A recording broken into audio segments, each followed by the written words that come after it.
мөнгө жаргал төлөөлж хийсэн. Үнэхээр одоо ингээд яарамгийн гүүр тавилах болоод нөгөө машин тэрэгний хөдөлгөөн маань бараг л тэр бүстэй татгалах байдлаар явах ийм шинж тэмдэг байдаг. Их аятайх юм байна л да. Улаанбаатар хотын ойролцоо газар нутгийг умдны усны нөөцийн асуудал хомсдож байна. Хөрсний бохидлын дагаад өөрөө хүний аюулгүй байдлын асуудал. Тэгэхээр бид цаашаа улсын нийслэг за Батцанбөрөл төлөөлөгчийн асуулт. Энэ юун дээр тодруулж цугад яг шинжилгээ ухааны өргөн талын хүрээний хилцүүлэгт хийсэн үү? Газар зүүн талаас нь тэр газар хөдлөлийн аюулгүй байдлын талаас нь, усны нөөцийн талаас, геолог тогтцын талаас, байгаль орчин экологийн талаас, зам дэд үтсийн талаас зөвхөн байшин яриад байна шүү дээ.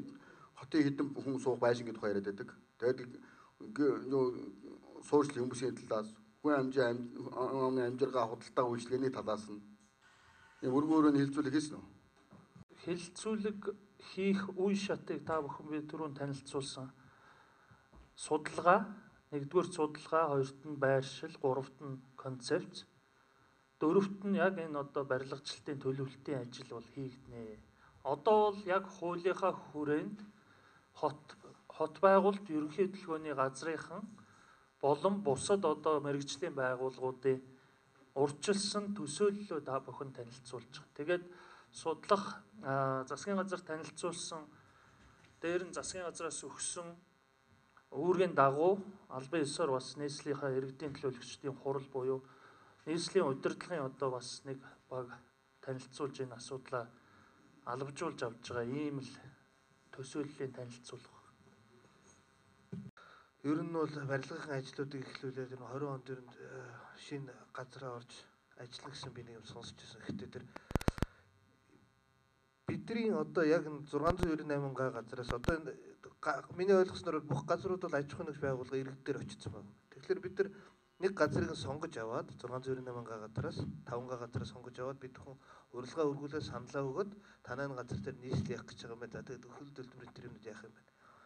Зургийн ажил бол хийгдэх юм байна. 4-5 сард гэж үзэж байгаа юм байна. Барилгын ажлыг ер нь тав хүн ер нь бол одоо тав хүн нэг төсөөлөлт болсон байгаа шүү дээ. Өнөөдөр бол нийслэлийн иргэдэн тэргүүлэгчд тогтоолоо гаргаад өгөх юм бол тав хүүхдийн маань ажил бол албачаа цаашаа явчих юм байна. Ер нь барилгын ажил ер нь хизээнээс эхлэе гэж бодож байгаа. Зургийн ажил ер нь хэр удаан хугацаагаар үргэлжлэхээр байгаа вэ анар дарга. Нэг бол та хэд маань яг бэлэн юмнууд байгаа болол тэрэн дээр гидрогеологийн судалгааны тэр юмнуудаа игээд оруулах гэдэг нь үү? Нэг бол чи бүр ингээд бүр бүтэн жилийг хамарсан зургийн ажил юм болох гэдэг нь. Энийг нэг сайхан тайлбарлаад өгөөч. Энэ зөвхөн одоо юу гэдэг саяхны олгогдоод явагдсан газар бол биш. Энэ үе үеийн сайдын дархан цаацтай газар нутгийн чиглэлээр олгогдсон газар байна. За зураг төсөөлөл бол энэ зөвхөн саяны зураг бол ерөөсөө л энэ төсөөллийн зураг шүү. Яг албан ёсны захиалга өгөөд зургийн нөгөө төслийн уралдаан зарлаад ирнэ. За тэндээс албан ёсоор бол загварын одоо сонголт хийсний дараа энэ ажлын зураг хийгдэж явах учраас энэ саяны танилцуулга бол төсөөллийн зураг гэж.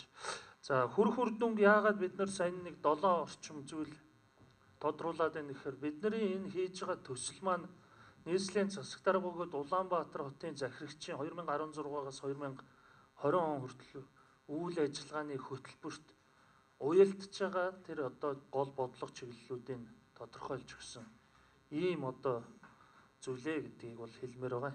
Энэ хурлаас засаг даргад тушаагаад ячвал том ажлын хэсэг байгуулна. Засаг даргын захирамжаар байгуулад энэ ажлын хэсгээс даалгавраа боловсруулад тендерээ зарлана. Энэ бол дандаа хуулийнхаа хугацаатай болохоор дандаа 45 хоног зарлана. Дараа нь дахиж концепцаа танилцуулна. Эргүүлж оруулж ирээд байршлаа дахиж сонгоно гэдэг ингээд явна. Тэгэхдээ биднээс болж игэл зэрэг эхлүүлэх энэ тушаа шийдвэр юмнууд тогтоолууд нь гараад явбал аль болох шахаж явбал ийм зорилготой бид нар шахаад явахаар төлөвлөд байгаа юм. Яг бүтээн байгуулалтын ажлаасаа өмнө биднээс ер нь бичих цаасныхаа ажлыг нэлээд сан зэгцэлж авахгүй бол сүүлд нь бас янз янзын хил ам гарах вэ гэдгээс бол их боломжлж байгаа. Энийг бол хуулийнхын хүрээнд хугацаатай нь явуулна л гэсэн ийм төлөвлөгөөтэй л гэж явж байгаа. Шахаад явж байгаа. Барих асуудал яригдаад байна шүү дээ. Энийгээ барих гэдэг нь яг энэ өнөөдрийн тарааж гисэн баримт төчгөөс бол надад ингэж нэх өргөн хүрээнд нь хэсэгчлэн ерөнхийлөгөө бүхэлд нь хамарсан маягаар